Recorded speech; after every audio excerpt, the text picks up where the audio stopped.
Assalamualaikum warahmatullahi wabarakatuh. Baik, sebelum kita mulai dengan perkuliahan kita kali ini, sebagaimana biasa kita akan mengawalinya dengan pembacaan Ummul Kitab Suratul Fatihah. Semoga pembacaan itu membawa berkah bagi kita, ilmu kita membawa barokah. Al-hadini wa likulli niyatin sholihah wa ila hadratin Nabi Mustafa Muhammadin sallallahu alaihi wasallam. Al-Fatihah. Bentuk-bentuk masyarakat dimanapun di dunia ini itu akan selalu ada berbagai macam dinamika. Dinamika itu bisa aja banyak positifnya, banyak juga negatifnya, tergantung masyarakatnya masing-masing. Tergantung juga pada budaya yang mereka anut masing-masing. Ya, yang jelas dalam suatu masyarakat itu karena merupakan perkumpulan dari orang-orang, dan yang namanya manusia itu udah pasti unik. Kenapa? Kemauannya kan beda-beda. Ya kan, manusia itu nggak mungkin heterogen, homogen, pasti heterogen. Ada yang senangnya dengan katakanlah lembut, dengan sopan santun, ya, senang damai. Tapi kan ada juga manusia yang suka cari gara-gara. Ada juga manusia yang senangnya cari gampang, yang nggak mau susah tapi mau enak, mau enak ogah kerja, ya kan. Dan ada manusia yang suka dengan kekerasan. Ada manusia yang suka damai, ada manusia yang suka perang. Di mana-mana itu pasti seperti itu. Dan dilihat dari segi lain, ada manusia-manusia yang memang senang belajar, dan ada manusia-manusia dalam satu masyarakat itu dari yang pemalas, nggak mau belajar. Itu pasti kan. Makanya kemudian dari segi penguasaan teknologi ada masyarakat yang maju, ya kan, berteknologi tinggi, menguasai teknologi, tapi ada juga masyarakat yang masih terbelakang, yang teknologinya masih sangat sederhana. Ya. Terus kemudian dilihat dari sisi yang lain, ada masyarakat yang taat beragama, tapi ada masyarakat yang cuek. Ada yang bermoral tinggi, sopan santun, ada juga yang masyarakatnya yang immoral. Ya, masyarakat yang membolehkan macam-macam, yang seks bebas, yang minum bebas, mabuk bebas dan sebagainya. Kan ada. Tapi ada juga kota-kota santri di mana orang-orangnya ya senang ibadah. Ya. Berarti kalau begitu mungkin nggak ada satu masyarakat yang positifnya aja gitu loh. Walaupun hampir mustahil, tapi bisa ditekan sampai serendah mungkin. Artinya ada masyarakat yang pertama mereka itu senang damai, tidak suka kekerasan. Tapi di samping senang damai mereka juga masyarakat yang tegas.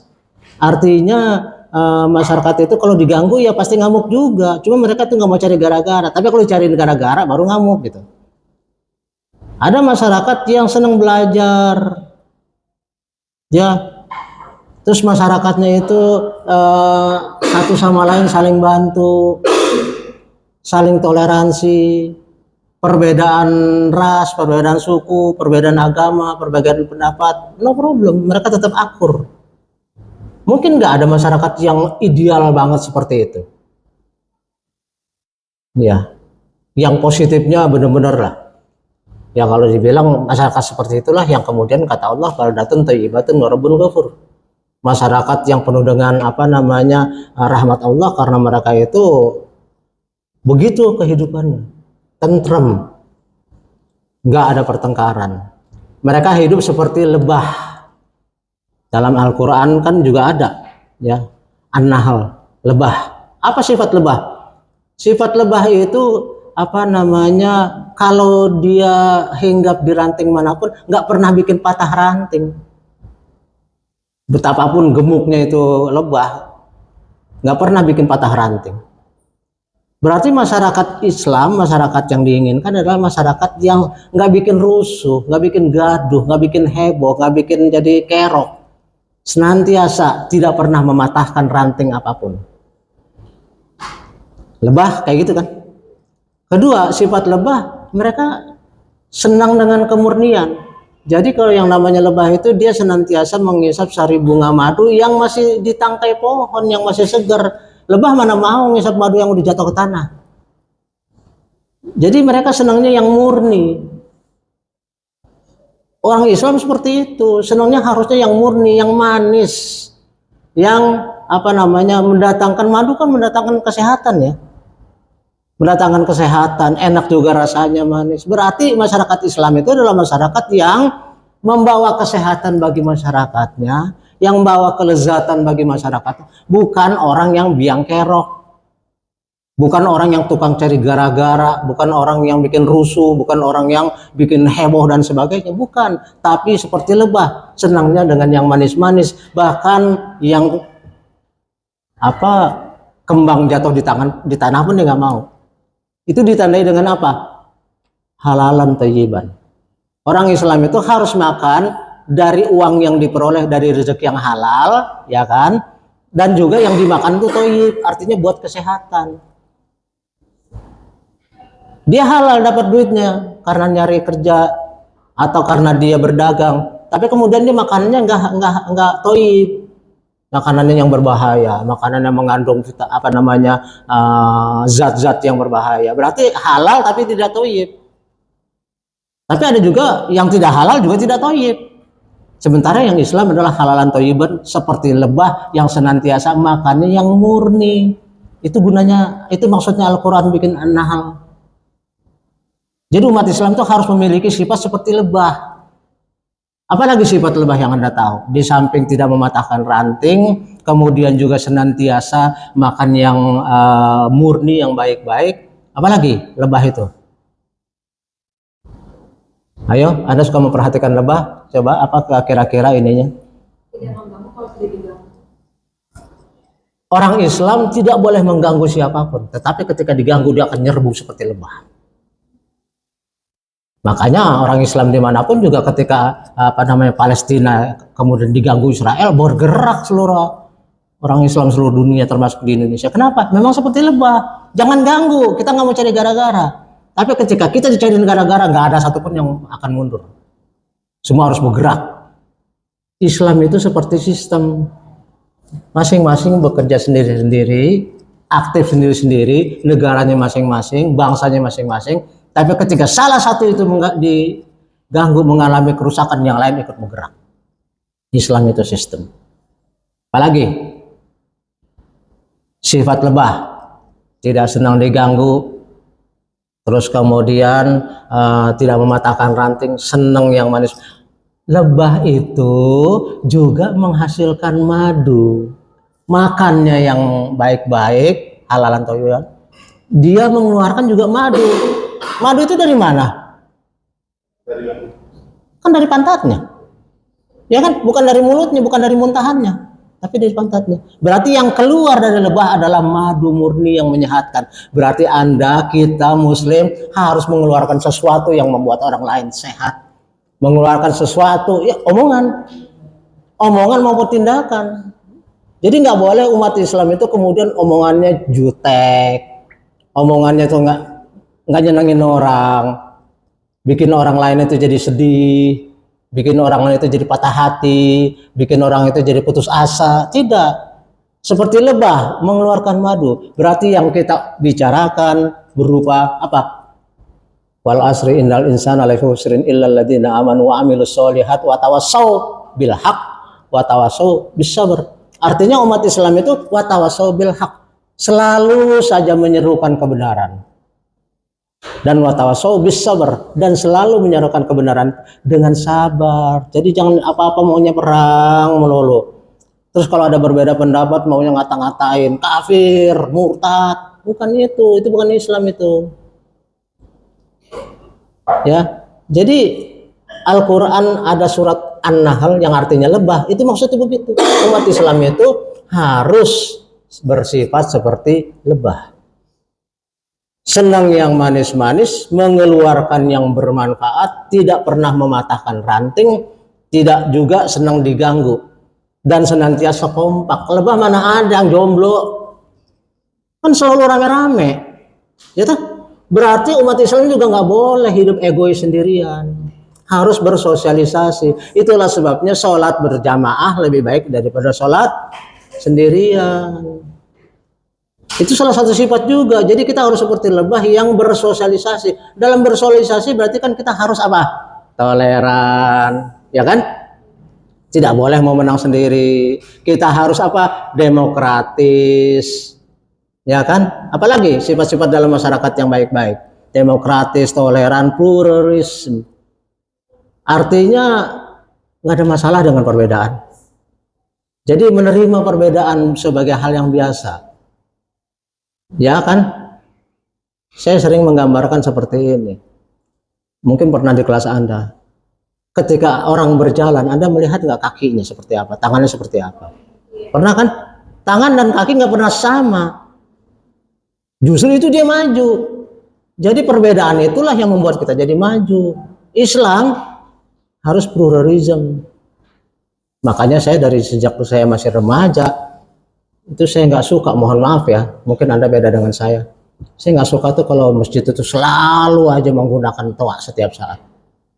Saya lebih senang tuh masjid itu hanya azan, that's all. Kalau ada pengajian silakan pakai mic dalam. Orang lain kan punya hak, mau nonton TV, mau ngobrol, mau terima tamu, mau apa, terserah dia, mau tidur. Ini selalu pakai mic, kencang-kencang.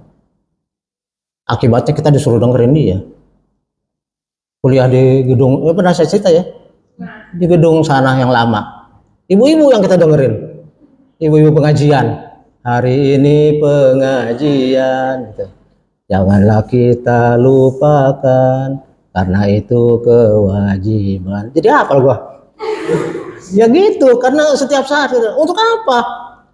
Umumin aja. Lalu setelah itu berapa sih jamaahnya? Kenapa harus pakai mic? Kenapa? Karena umat Islam merasa mayoritas di Indonesia. Jadi harus gue yang berkuasa.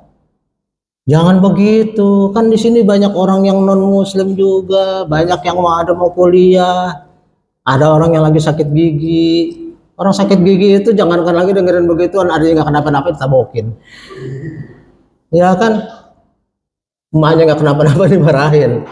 Apa? Begitu, orang lagi sakit gigi kan dunia ini udah hancur-hancuran di mata dia. Nah, hormati juga dong, ada yang mau istirahat, ada yang mau nonton TV. Kenapa bang? Ini nonton TV film barat, kenapa jadi keluarnya ibu-ibu? Kan gitu. Suaranya kedengaran suara ibu-ibu, padahal nonton film barat. Karena apa? Lebih kencang dia dong daripada suara TV. Kalau kencang juga TV-nya jadi nggak karuan tuh rumah. Nah, ini. Nah makanya kemudian karena kita ini tidak pernah mematahkan ranting dimanapun kita berpijak, dan kita senantiasa watawasau bil haq watawasau bis sabr, dan kita senantiasa rukun, pluralisme, menerima perbedaan dan sebagainya. Itulah masyarakat yang disebut sebagai masyarakat madani. Masyarakat madani adalah masyarakat yang pernah ditunjukkan oleh Rasulullah pada waktu beliau masih di Madinah. Kenapa? Karena Rasulullah pada waktu itu hidup di tengah masyarakat yang plural.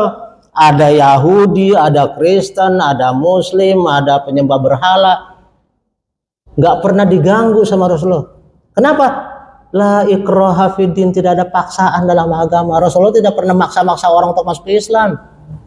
Itu sangat jauh dengan pendapat orang-orang yang sementara mengatakan Islam itu tersebar karena pedang dan darah. Anda tuh memfitnah, sejarahnya nggak kayak gitu.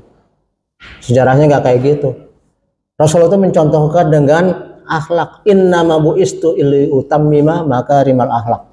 Aku ini diutus untuk membersihkan, memperbaiki akhlak. Berarti untuk kita ini manusia, akhlak yang paling penting. Anda jadi sarjana, jadi S2, jadi dokter, kalau ada akan jelek percuma. Akhlak Anda jelek percuma. Kenapa? Ya karena berarti Anda tidak sesuai dengan apa yang dicontohkan Rasulullah. Dan akhlak itu harus tunjukkan pertama kali kepada siapa? Orang tua.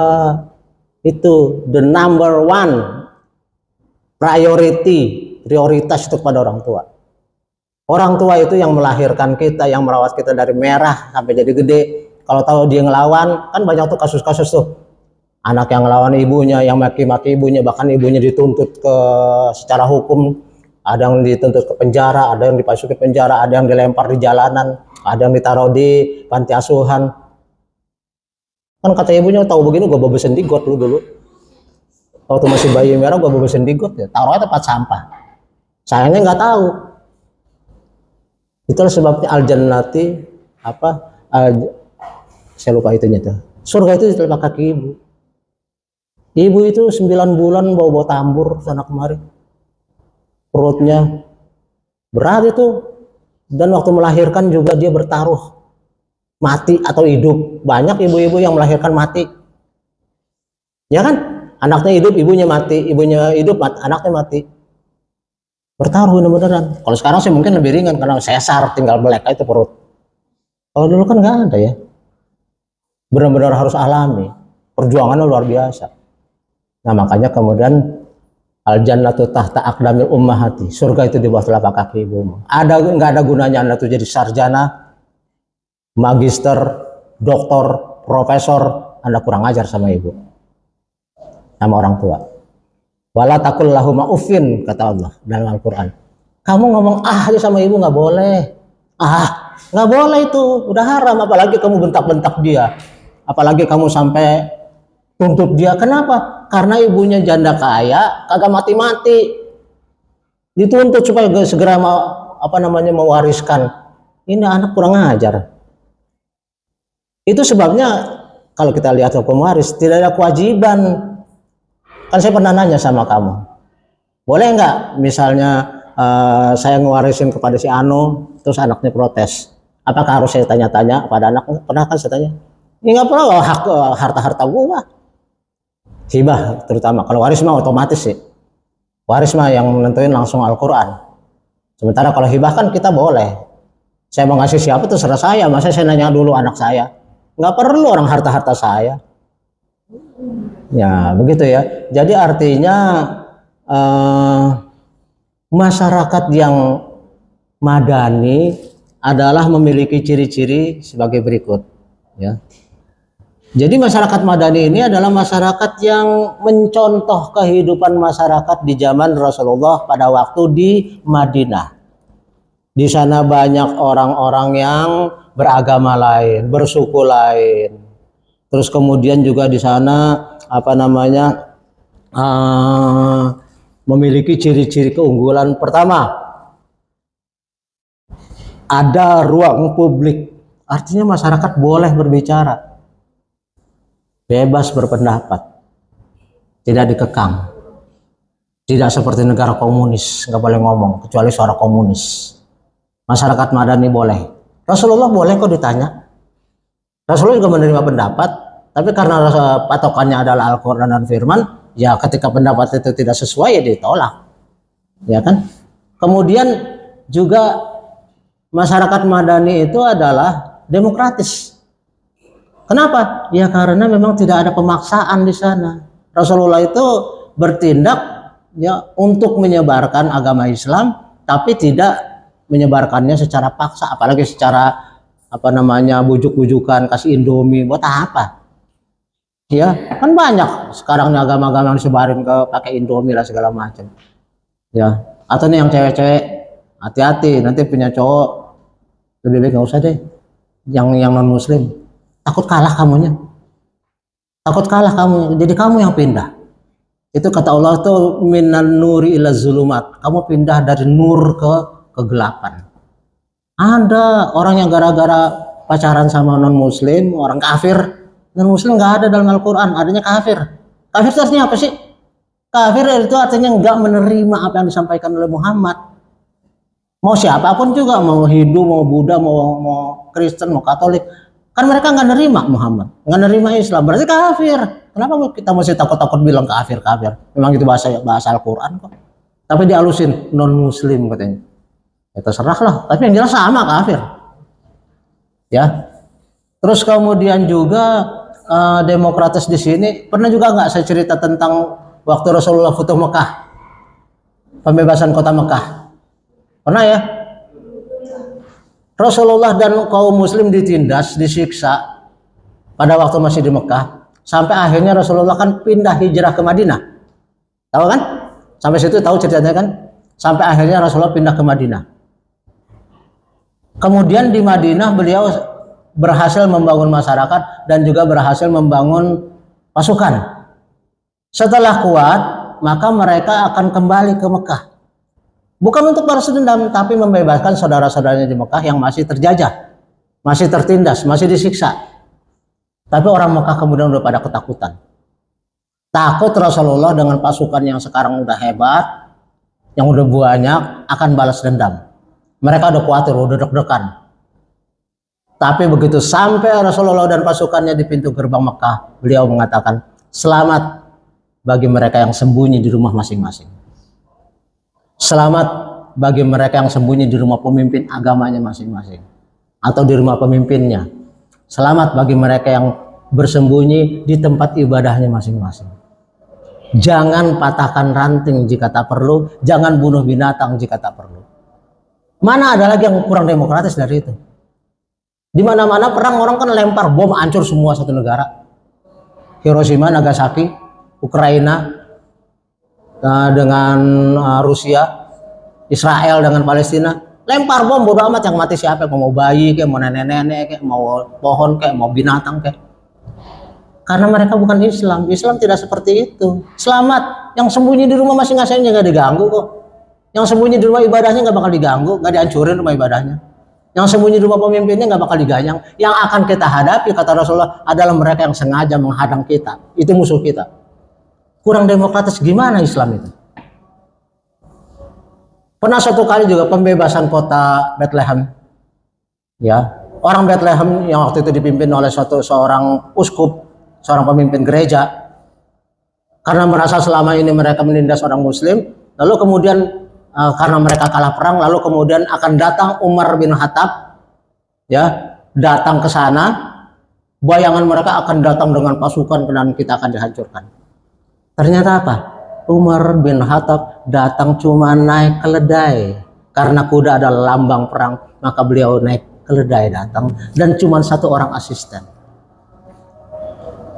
Ketika waktu azan seperti ini, lalu kata orang Kristen, silahkan kalau mau sholat di tempat di gereja kami atau di sinagog kami Yahudi. Tidak, biarkan saya sholat di tempat terbuka. Kenapa? Saya khawatir kalau saya nanti sholat di gereja kamu, nanti umat Islam menganggap itu harus dijadikan masjid. Jadi kan gereja kamu dihancurin. Saya nggak mau sholat di sinagog kamu, nanti orang menganggap itu harus jadi masjid. Sinagog kamu hancur, saya tempat terbuka aja lah. Biar ada masjid nanti di sana, di sini ada gereja, di sini ada sinagog, di sini ada kuil. Kurang demokratis gimana Islam itu? Ini kamu tahu nggak sejarah seperti ini? Jarang yang menyampaikan seperti ini kan? Artinya Islam itu begitu damai. Kita bangga benar-benar. Kan saya pernah cerita juga sama Anda, luar biasa Islam ini. Anda mau sholat, emang bisa langsung sholat? Nggak bisa, Anda harus apa? Wudhu. Harus wudhu kan? Terus Anda juga harus bebas dari hadas. Laki-laki yang baru keluar mani atau perempuan yang lagi haid nggak boleh. Kenapa? Sholat harus bersih. Juga harus pakaiannya bersih. Pakaiannya juga ketutup. Nggak boleh pakai kolor sholat. Nggak boleh perempuan sholat pakai tank top. Terus pakai celana doang. Nggak boleh. Tertutup. Arahnya juga sama, yaitu kiblat. Seluruh dunia arahnya ya ke situ. Berarti kita itu dari keseragaman, dari kebersihan, dari tata caranya. Allahu Akbar. Sampai terakhir, wassalamualaikum. Teratur. Yang lain, teratur nggak? Ada yang joget-joget, ada yang nyanyi sambil tepuk tangan. Terus kemudian ini cewek, ini cowok campur-campur nggak karuan. Islam mana boleh campur-campur. Sono di bagian belakang itu perempuan, terus kemudian yang depan laki-laki. Teratur, semuanya rapi. Yang lelaki rapi, yang perempuan rapi. Coba yang lain. Hari Minggu, kalau kita lihat, ada yang bajunya pakai jas, pakai dasi, ya kan? Ada yang rapi, tapi juga kan ada yang pakai kaos. Ada yang rapi perempuannya, tapi juga ada yang pakai celana pendek. Ada yang di atas paha malah celananya. Terus kemudian campur, berderet-deret. Di sana pacarnya, di sini dia. Ayo habis ini kita pergi yuk. Bisa. Nggak ada larangan. Islam nggak bisa. Bacaannya pun udah teratur. Mereka bacaannya ya suka-suka. Yang di Inggris pakai bahasa Inggris. Ya kan? Yang di Afrika pakai bahasa mereka. Indonesia pakai bahasa Indonesia. Di sini di Islam bahasa Arab, seragam semua. Terus saling mengingatkan lagi. Anda baca Al-Fatihah salah, yang lain ribut. Masih tahu, betul nggak? Kalau di tempat lain, boro-boro dia juga gak hafal. Emang bisa ngapalin Alkitab yang tebal-tebal gitu? Bahasanya lain lagi kali. Yang Indonesia ya Indonesia, yang apa namanya Inggris Inggris, yang India ya India. Pada nggak hafal kan? Salah baca, wassalam. Nggak ada yang ngingetin. Kalau Islam udah teratur, makanya bangga dan senang lah, bahagia banget. Islam itu luar biasa. Coba kamu bisa ini bisa nggak memahami bahwa yang namanya ini Allah, terus Allah itu kemudian mengutus katanya anaknya melalui rahimnya Maria, ya terus kemudian anak itu jadi Tuhan juga. Nah selama dia hamil atau sebelumnya Tuhan tuh nganggur sendirian ya. Setelah itu yang ini jadi anak.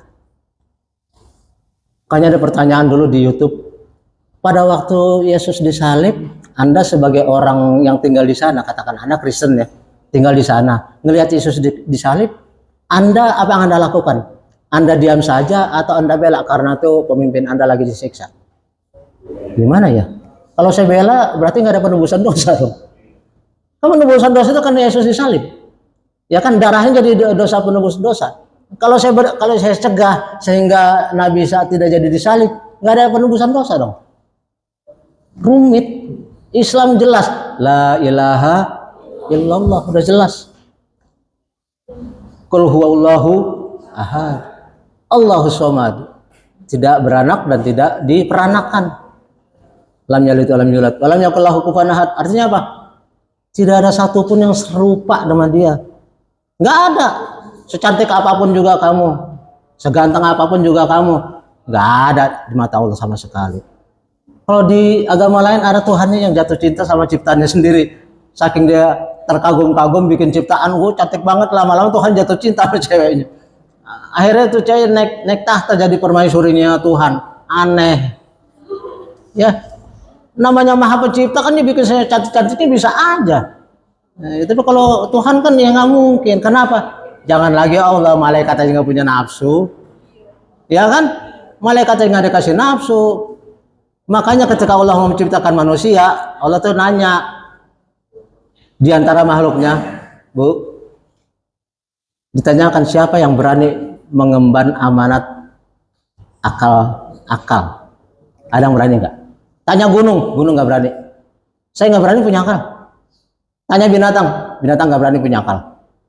Tanya malaikat nggak berani. Manusia berani nantang, saya aja yang punya akal. Justru dengan akalnya itulah manusia bisa menjadi makhluk paling tinggi melebihi malaikat, tapi bisa paling rendah melebihi binatang. Tergantung akalnya digunakan kayak apa. Ya kan?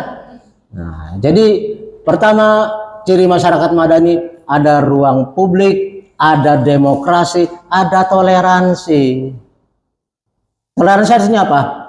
Saling memahami, saling simpati, saling empati. Kemudian juga pluralism artinya bersedia menerima perbedaan. Enggak, ini gue, yang penting gue, nggak bisa. Terus kemudian juga ada keadilan sosial. Apa keadilan sosial? Bayarkanlah upah buruhmu sebelum keringatnya kering. Janjikanlah upah buruh selagi dia masih bekerja supaya dia semangat. Tidak sempurna iman kamu ketika kamu makan kenyang, tetanggamu kelaparan. Itu keadilan sosial. Orang yang punya uang, sebagian dia hartanya, ada haknya orang miskin melalui zakat, melalui sedekah, melalui apalagi ya infak dan sebagainya. Itu keadilan sosial. Lain dengan kapitalisme. Kapitalisme itu yang penting memperkaya diri sendiri. Makanya saya ceritakan orang susah di tangan orang-orang kapitalis malah diperas. Kamu nggak punya duit, pinjamnya saya, tapi kamu bayar bunga. Itu berarti kan dia kan bukan ditolong, malah dijadiin objek kan. Jadiin objek tuh saya tambah kaya. Nanti kalau kamu nggak bisa bayar karena kamu nunggak dan sebagainya, harta kamu saya ambil, rumah kamu saya sita. Kamu tambah melarat, bodo amat, bukan urusan gua. Karena kapitalisme itu adalah menginginkan orang supaya jadi kaya dengan cara apapun. Islam nggak kayak gitu. Ya, terus kemudian juga ciri masyarakat madani itu partisipasi sosial. Artinya kalau kamu bertetangga bersedia untuk bekerja sama, gotong royong. Gotong royong itu hanya ada di Indonesia loh. Mana ada negara lain yang mau bekerja terus kemudian udah kerjaan tenaga keluar duit juga. Bahkan ibu-ibunya masak di rumah untuk orang yang kerja. Anak-anaknya ikut bantuin ngangkat-ngangkat. Kalau di luar negeri, apalagi negara barat yang kapitalis, kamu nyuruh saya, wani piro? Iya nggak? Wani piro? Nggak ada gratis. Kenapa? Nothing no lunch free kata mereka. Nggak ada makan siang gratis. Lu nyuruh gue ya bayar, enak aja lu. Tapi kalau Indonesia itu gotong royong, asal apa? Asal untuk kepentingan bersama. Kemarin kamu kejebak, orang kaya bikin rumah itu gotong royong. Betul nggak? Ada pertanyaan kayak gitu, kamu salah. Orang kaya bikin rumah, orang-orang itu orang pekerja, bukan gotong royong. Gotong royong itu boro-boro diupahin, marah keluar duit. Gitu. Oke, yang terakhir bahwa masyarakat madani itu adalah menghormati supremasi hukum. Artinya apa? Supremasi hukum menomorsatukan hukum. Jadi orang yang salah ya salah. Nggak terbolak-balik kayak di Indonesia, orang yang salah bisa jadi benar, orang yang benar jadi salah. Maling ayam itu sekian tahun, sementara koruptor triliunan cuma 14 tahun. 14 tahun dipotong masa tahanan, dipotong remisi, dipotong segala macam, akhirnya apa? Dan selama masa hukuman pun mereka bisa keluar seenaknya aja. Revolusi industri yang pertama apa? Nggak tahu. Mesin uap. Yang kedua? Listrik. Yang ketiga? Internet. Yang keempat? Robotik. Yang kelima? Belum. Yang kelima itu nanti Anda akan lihat bahwa saya ini pakai laptop, nggak perlu lagi pakai laptop, ada di bayangan saya. Tok, tok, tok, tok, tok, tok. Di film-film itu ada kan? Itu akan terjadi itu. Entah bagaimana caranya.